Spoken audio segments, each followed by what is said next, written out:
welcome. For today's webinar, we're going to look at a model of a suction pile under lateral loading in 3D.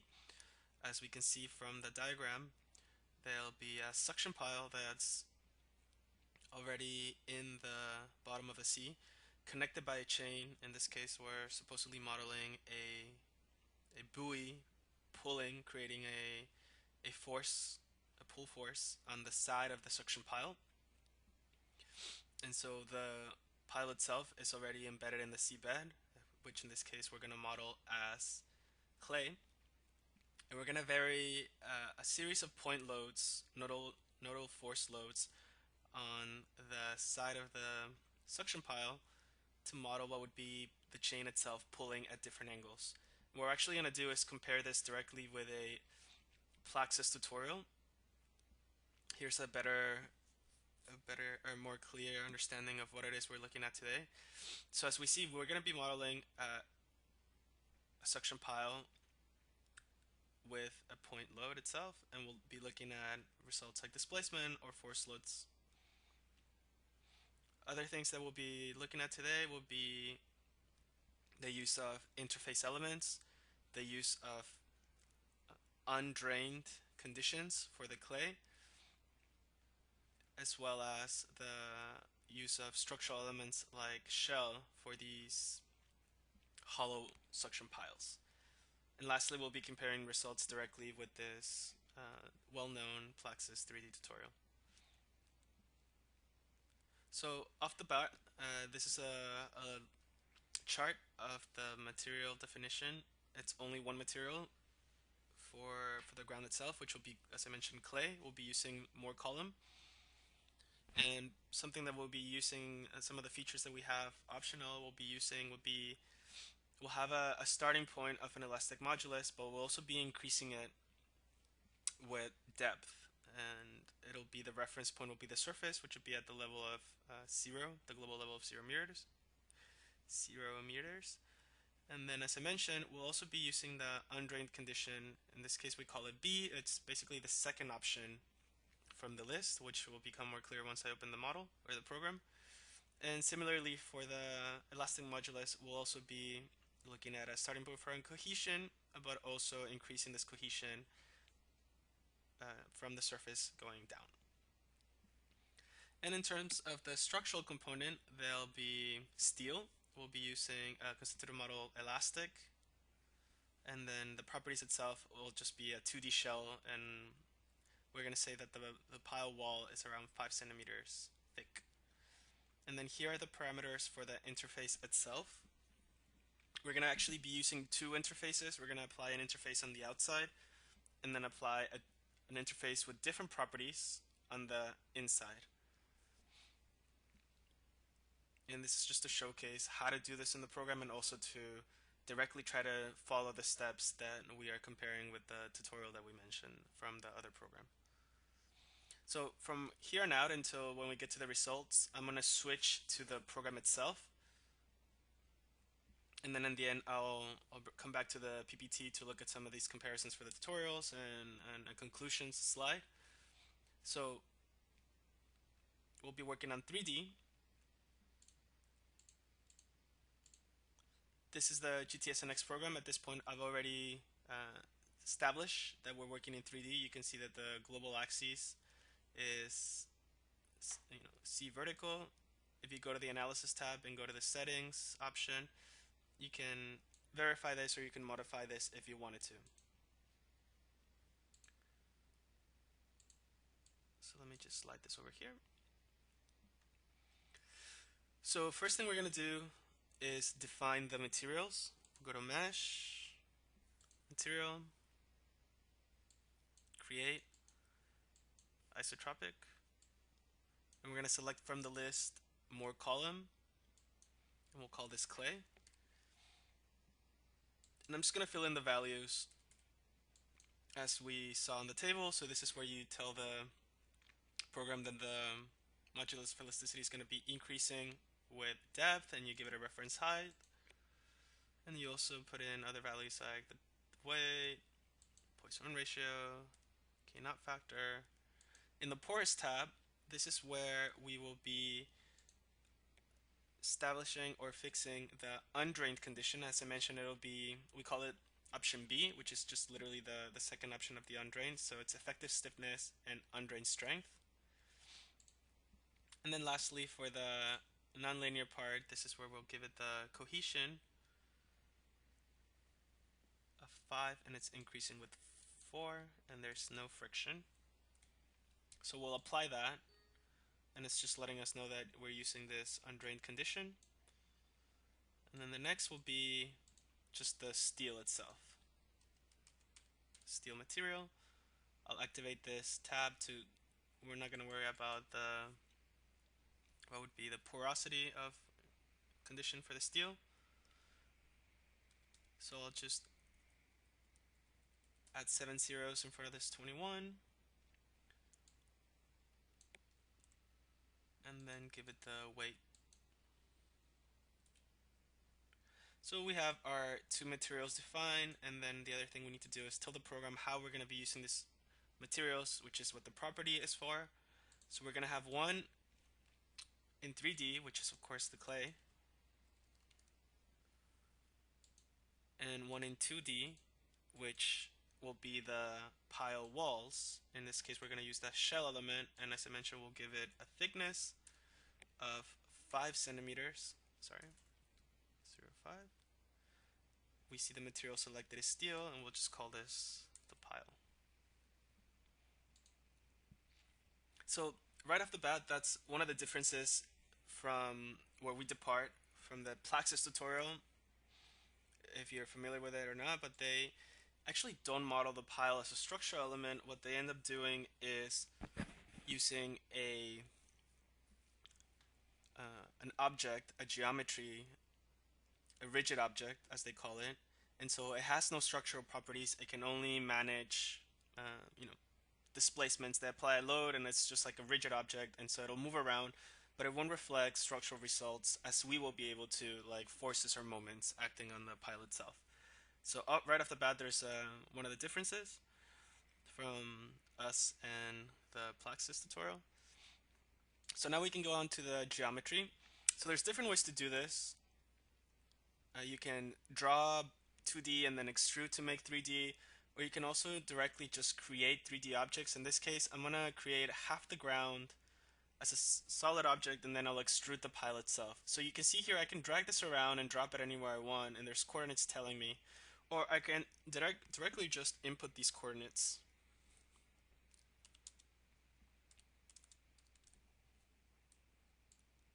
So in this case, I'm giving it dimensions and location.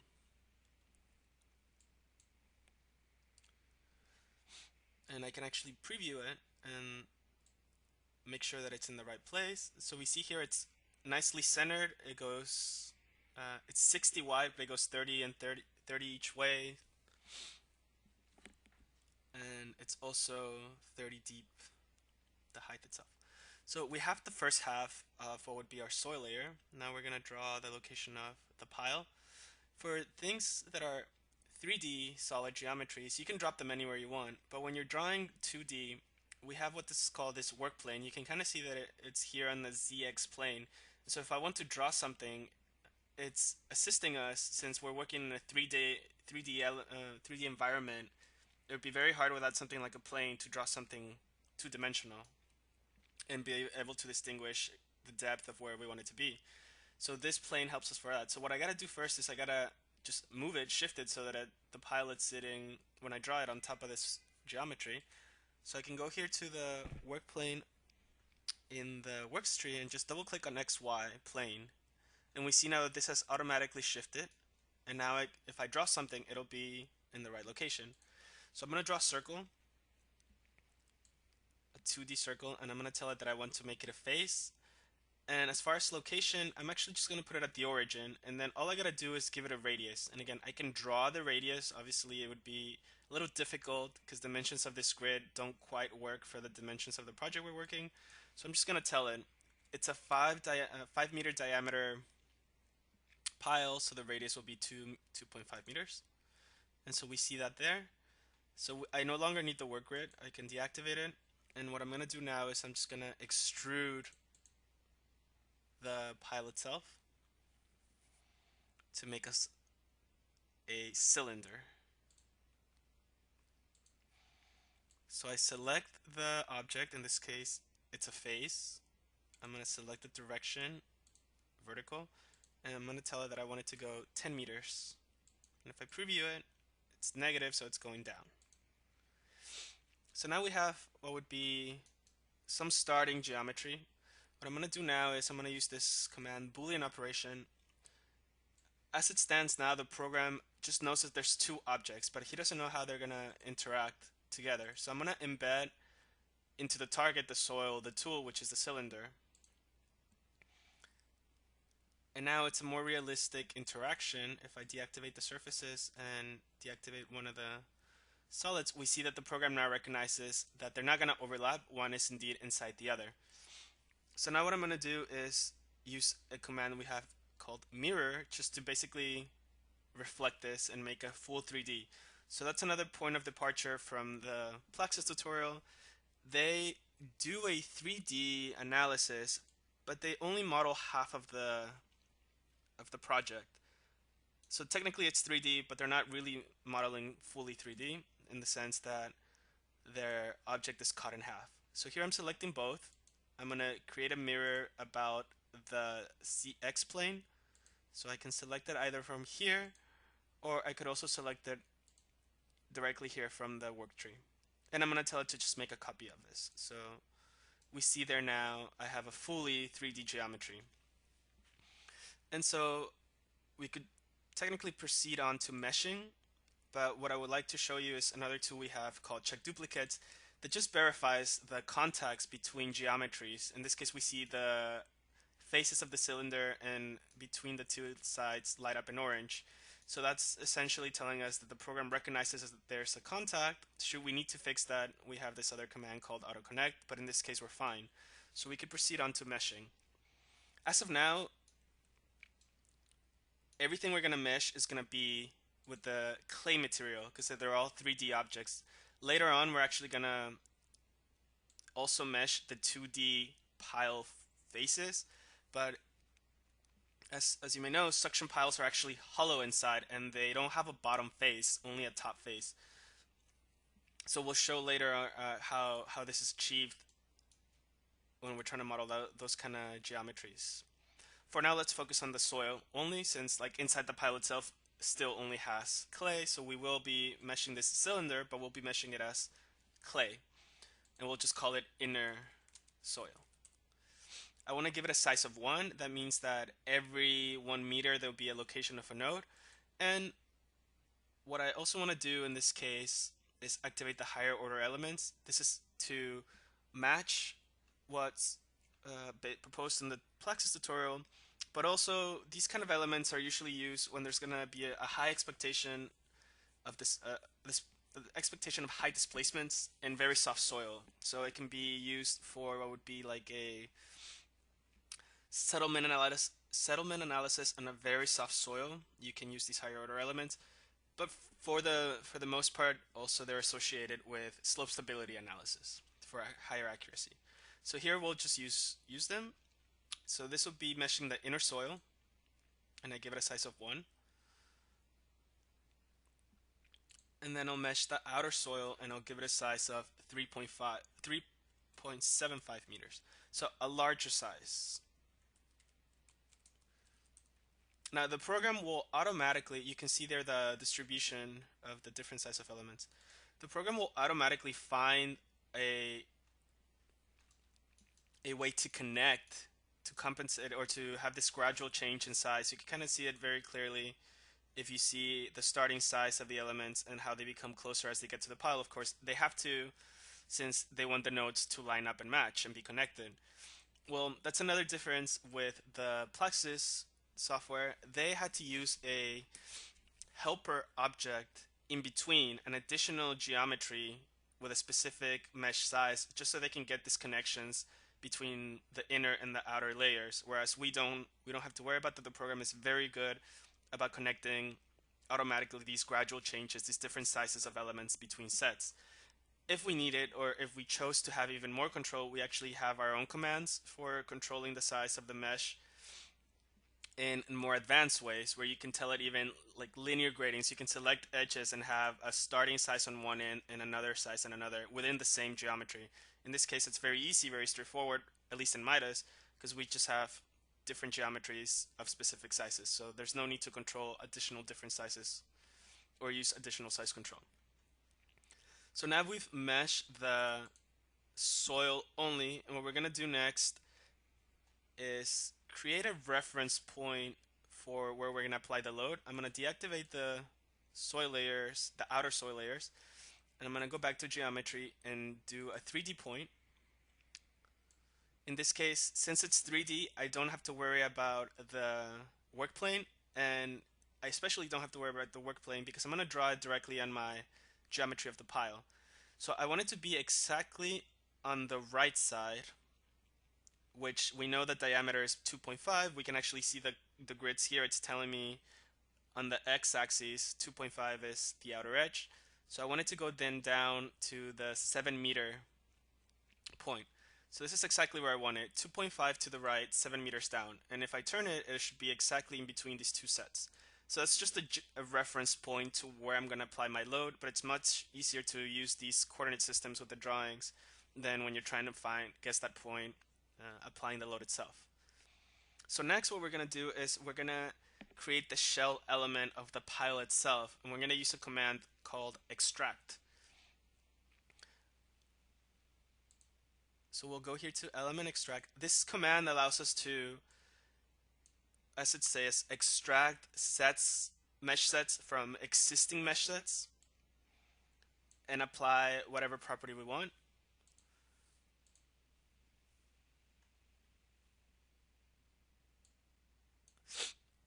What's different is that instead of trying to select the elements, we can actually just select the faces of our geometry.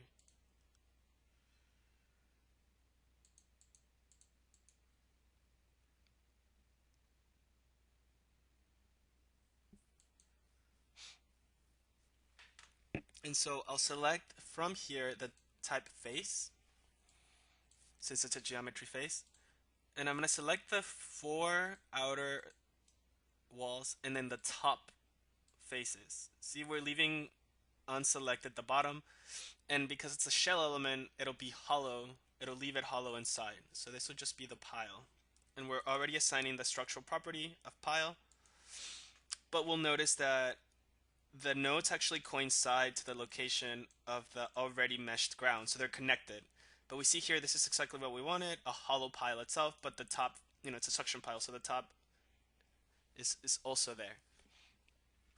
So now we have our mesh created, and what we can move on now is to applying the interfaces.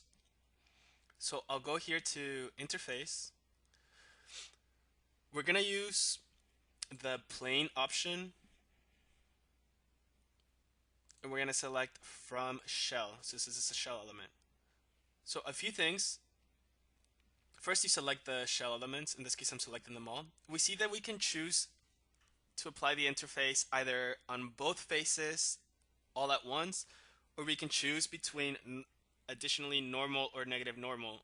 Normal in this case being on the outer side of the face, since it's normal, it's positive, and negative normal being in the inside. So let's start off first applying the inside interface. I'm going to activate this option to merge the bottom nodes for stability purposes of the pile. I'm also creating rigid links between as an additional set, and those rigid links will only be used for the construction stage process, and then will be deactivated once the interface kicks in later stages. I'll clarify that a little more once we're going through the definition of the stages themselves. And the last thing we're going to do is we're going to apply the interface using this wizard, as we call it, where you only have to worry about these two main factors, and the program will then calculate the rigidness in the tangent and normal direction. There's a very short explanation in the PDF of how these equations use these two values that are in the TV being the virtual thickness. There's a certain range that's recommended depending on the difference of stiffnesses. And then for R, there's also a range of values recommended depending on the difference of materials between the structure and the soil itself. So typically interfaces are only used for more realistic behavior when there's a very soft ground. So this is why we only see recommendations for clay and sand. And so we're actually gonna, just for the training purpose, not for any practical purpose, we're gonna apply different interfaces values to the inner and the outer, just to show that you can have a lot of control, and even if you wanted to have different values of interfaces, and also to match what we're again following the steps of this Plaxis tutorial that we're comparing to, which is what they do in theirs. So for the inner interface, I'm going to give this a value of 0.1 for TV and a value of 1 for R, and allow water to flow, although it's not a seepage analysis, so that actually won't affect much.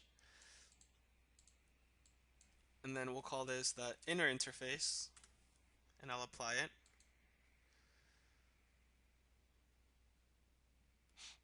And we notice that the symbols are now represented of the interface, and there's actually some on the top face as well. That has to do with the soil being in contact from the inside, touching that top face. So this interface is fine. I can deactivate it, and now we're going to apply an interface to the outer face. Sorry. I'm going to select the elements again. Select now normal direction. I'm going to merge the same bottom nodes for stability. Create rigid links. And then this time for the wizard, just again matching what's happening in the Plaxis tutorial, we're just going to give it a value of 0.7 for the R. So different stiffnesses on each side, and this will be the outer interface. And now when we apply the outer interface, we notice that there's no interface applied to the top elements, the top face of this pile. And that makes sense, since the interface is actually supposed to model what is the interaction, basically the friction between the structure and the ground. And so for the outer interface, the pile itself is buried, but not completely buried. There's no soil above the pile. So it makes sense that there's no interface being generated if we're applying it on the outer side, only on the inside. And if we inspect the materials, we have the two interfaces. They're going to have different values of stiffness for each, since we use different R's. So this being the Kn, the stiffness in the normal direction, and this in the tangent direction, Kt. And so we see one is higher than the other. The first one we use the value of R1, it's higher than when we use the value of R0.7. So we actually have a specific tutorial that goes really into depth for interfaces only. So if you're curious about that, you can request that to us and we will gladly share with you. So now we've created the interfaces, we have everything meshed, and we can get ready now to proceed to what would be applying like boundary conditions and such. So let's proceed to that. We'll go here to apply constraints. The program will do this automatically. We can just, actually, we don't have to select anything. We just tell it to auto apply this. Same with self weight. We just have to make sure that it's in the correct direction. And we'll give it the load set gravity. And now what we're going to do is we're going to get very specific with the point load. As we had mentioned, we're going to apply a force specifically to model what would be the interaction with the chain, the pull force from the chain itself. And what we're going to do is we're going to create 4 sets of loads, of force loads, and we're going to vary the magnitude in the X and Z direction to create different angles of pull. So we're going to create one first at 30 degrees.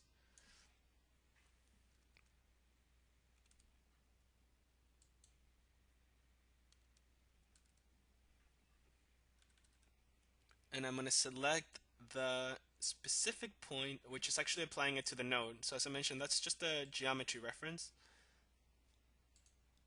And when I apply it, we see here that we have an arrow representing the magnitude in each direction. So of course it makes a 30-degree angle. So we're just going to repeat this for 40, 50, and 60 degrees. The overall magnitude itself will be the same, but by varying the two, we'll be creating these different angles. So for 40 degrees, we'll apply these values. Again, this is from you'll see these values in a table in our tutorial, but this is also from a table in the tutorial we're comparing to against Plaxis. So we just make sure we keep applying it to the same point. And we see there now we have a different arrow, and it's slightly higher as we would expect, 40, and then now we're going to do it for 50 degrees.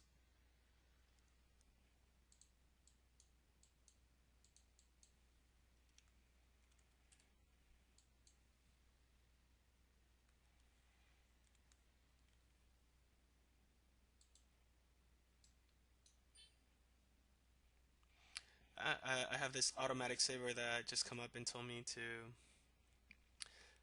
save this as I'm progressing, so let's just give it a webinar. Okay. And so this would be, where was I, 50 degrees. Select the object.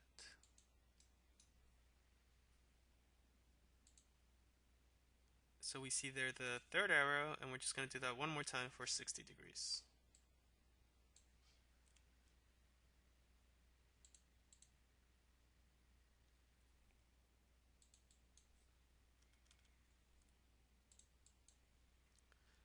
So you see these are the same numbers we applied to the 30-degree load, we're just flipping them. And again, it's only to keep the magnitude the same, but simulate as if we were getting, the different angles. So there we have the four loads, force loads, creating this pull at these four different angles. So now what we're going to do is we're going to model construction stage analysis, and we're going to create a case for each load set. So first off, let's just call this one 30 degrees. We select from the list the stress construction stage analysis, but we see we have many options for the type of construction stage analysis you can do. So we just click add and then define. We're actually not going to model the full suction pile installation process, since that would actually require more like a fully coupled analysis, since there's water being pumped out that's creating a suction force that pulls the pile in. So we're just going to model a stage where the pile itself is installed. What we're really going to focus on is the force pulling on the pile itself. So we'll call this the initial stage. What I want to do now is activate all my mesh sets.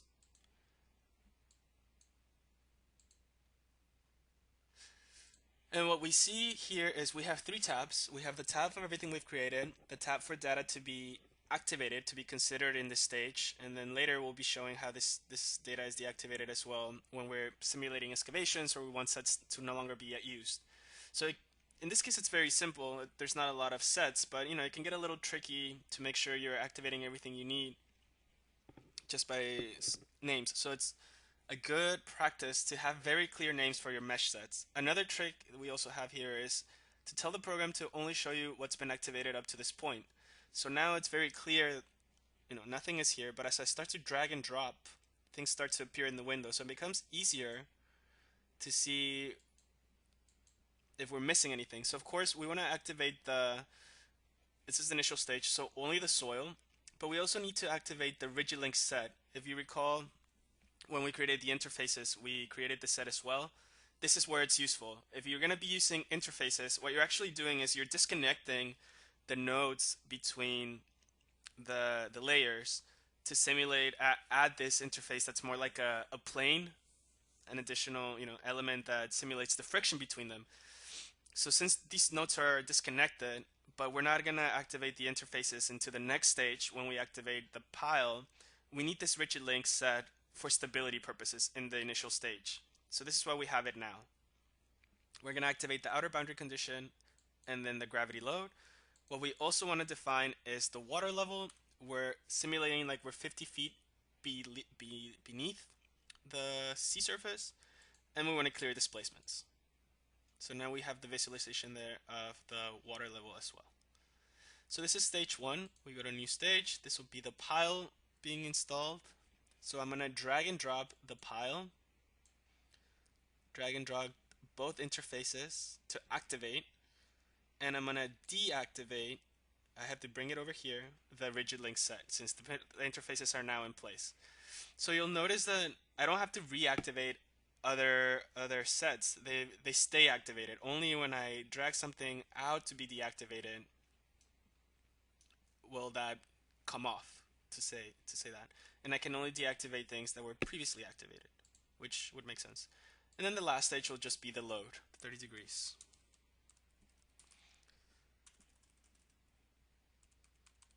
So in this case, I'm going to drag and drop the static load. Other things that I need to do in this stage is actually go here to control analysis. I'm going to tell the program that I want it to consider the undrained behavior of the clay. And I'm also going to tell the program that I want the load to be applied over 10 steps, and that I want a result for every step. So this will make it nice in terms of graphing. When I'm maybe extracting results and comparing displacements over the load, I'll actually be able to get a nice graph of this increment over, in this case, 10 steps. And that's it. Let's just call this degrees. So now I have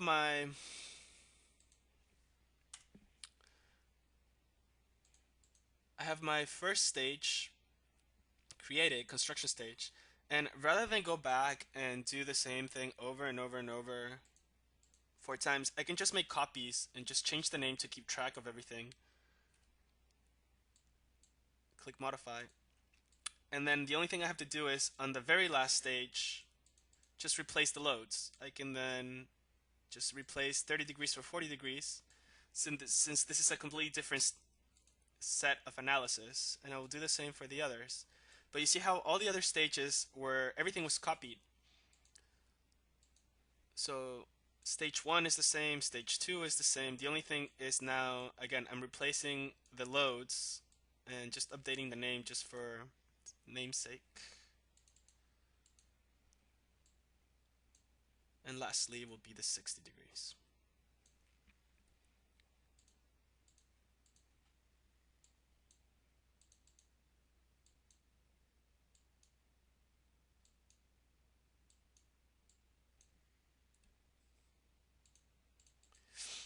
So we've now created all of our stages, and we're ready to then just define the analysis cases. So we've created stage sets, but we need to tell the program that we want to run a construction stage analysis. So we'll go to analysis case general. We see here from the list we have many options of the types of analysis you can run. So we're just going to select construction stage, but you can see we have time history, we have seepage analysis, we have slope stability, all kinds. So we'll just, again, keep matching names, 30 degrees. Here's where we have our 4 sets that we created. And the only thing here is just activate these 2 conditions, these 3 options. Automatic pore pressure consideration, so we can see these forces reflected on the walls of the pile, and to initialize stress and the K0. So we just keep repeating this for the other sets.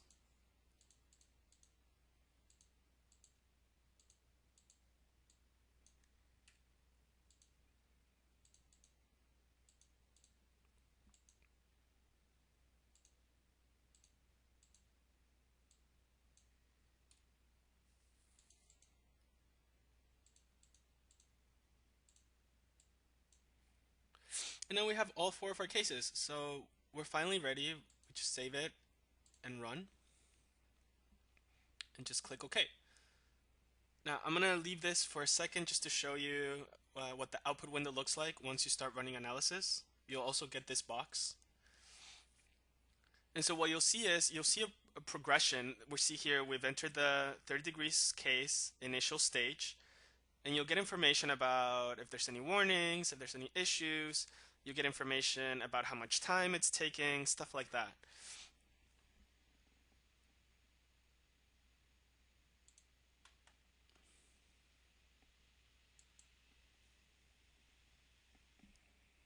So we see here we passed the first stage and we're now on to pile, and it took about 18 seconds. And so this would be happening for every stage, every analysis case. And in the end, we will have a long list of grouped results for each.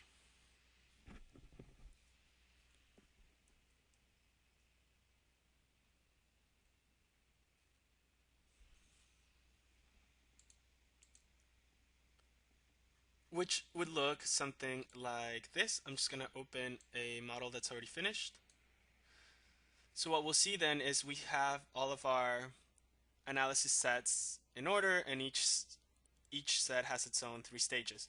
So let's look at the results for the displacement at the 30-degree load.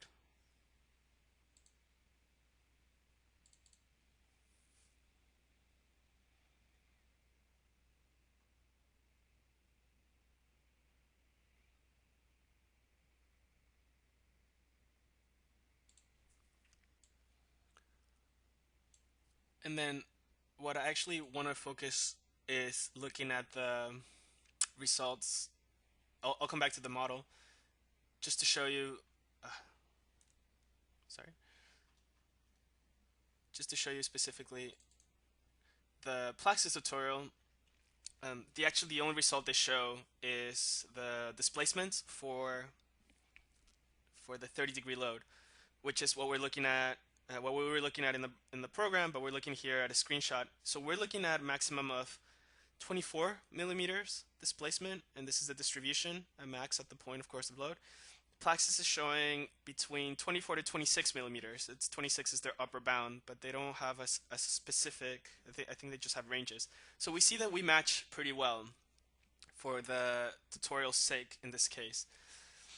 But from then on out, because they use the rigid object, they actually don't have what would be other kind of results that we're going to be looking at. So from here on out, I'll just be looking at different ways that we can see results that make it very handy for an engineer. One of them being using this Isosurface function. So we see here we're looking at the side view.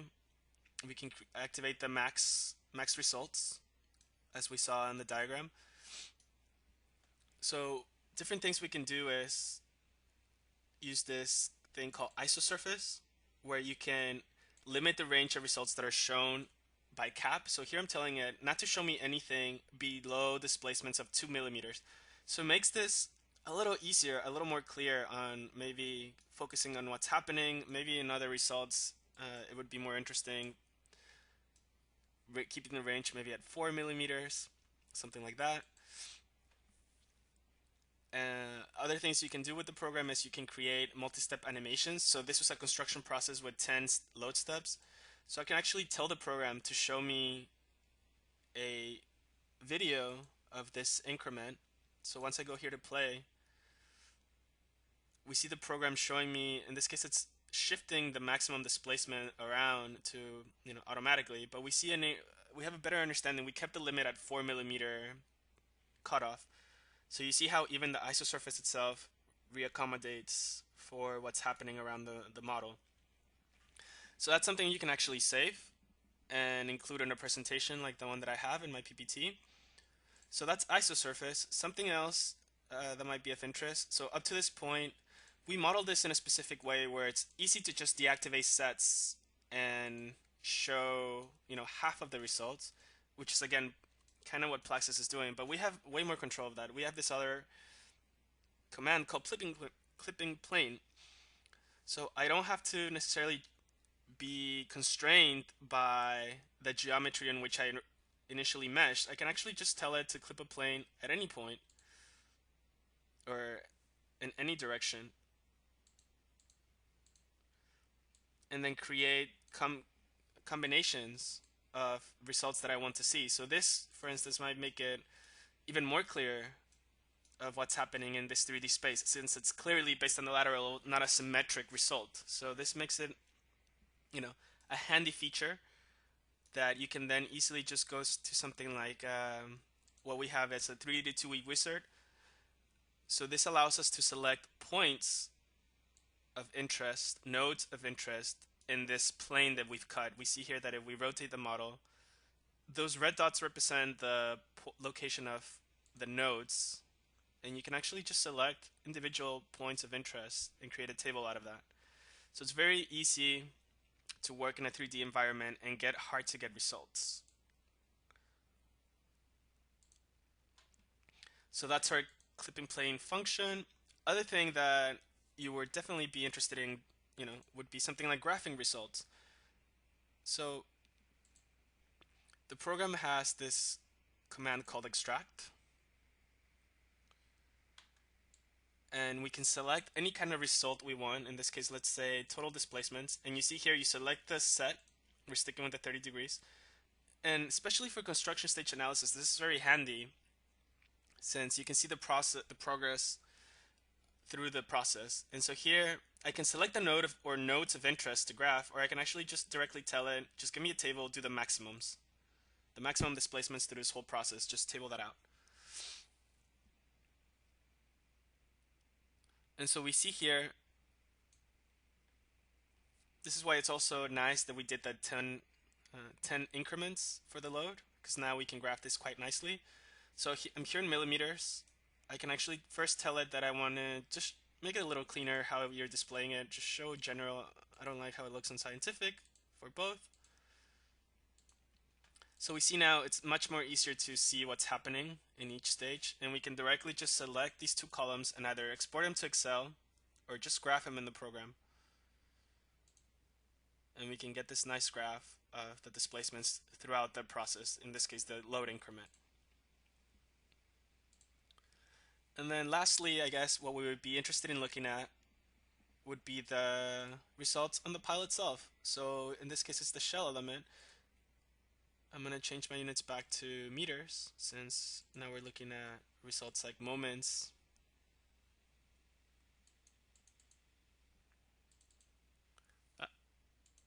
Well, forces, actual forces won't matter, but for moments.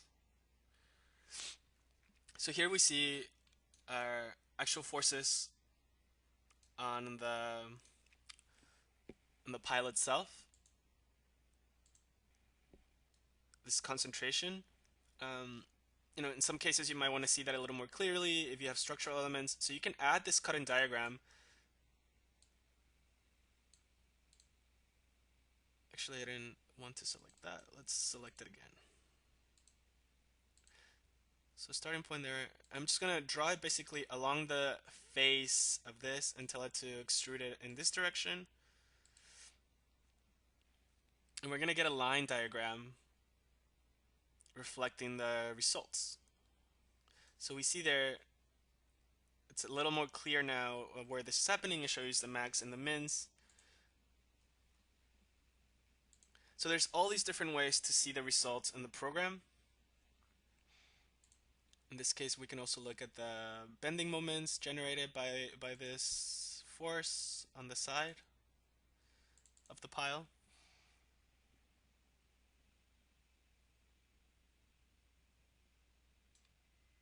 Which we can see there clearly. And one last thing is you can actually right-click the legend and go to auto range, and it'll maximize the colors a little more. So that's basically the conclusion. At this point, we looked at different ways to extract results, create these animations. In this case, I didn't use the Isosurface. I just did it regularly, but this is the kind of video you can insert. And then we looked at the results, the moments, the actual forces, and if you want to see the friction generated between the pile and the soil, you can look at results for the interface. So then the last thing this PDF covers is the other results. So we see that for the 40 degrees, we have a smaller displacement. It's not 24, it's actually closer to 22. Smaller actual force, smaller moment. For the 50 degrees, even smaller. And then lastly, for the 60 degrees, it's the smallest, which makes sense. You're pulling, different angles. It's gonna, I think, create a larger displacement sideways. But that's the part of the test of this analysis. So in conclusion, I just want to point out, again, this is based or this was used as a way to compare, to validate, results between the two programs. But the main differences being that in this Plaxis tutorial called 3D Loading of Suction Pile, they only model half the shape. We modeled the full, and this is actually a very simple geometry that we were, generating. This is something common for models in Plaxis. They have very simplistic options for the shapes they can do, whereas we can do any kind of complex geometry, especially with our CAD compatibility. It's very handy for companies to just do their full geometry model in AutoCAD and just import it directly to GTS and just start meshing. And the other differences that I mentioned was that they don't use any structural elements, they just use a rigid body. So the only results they can get are displacements and maybe friction in the interfaces, but nothing like we did for the shell element pile. And they also needed help just to connect the meshes with their helper object, whereas we don't have that difficulty. And lastly, we saw how great GTS NX is for its post-processor, how we can extract or visualize results, graph results itself, animations, videos, and all that. So that's the conclusion of this training. Thank you very much. I hope you're here for the next one.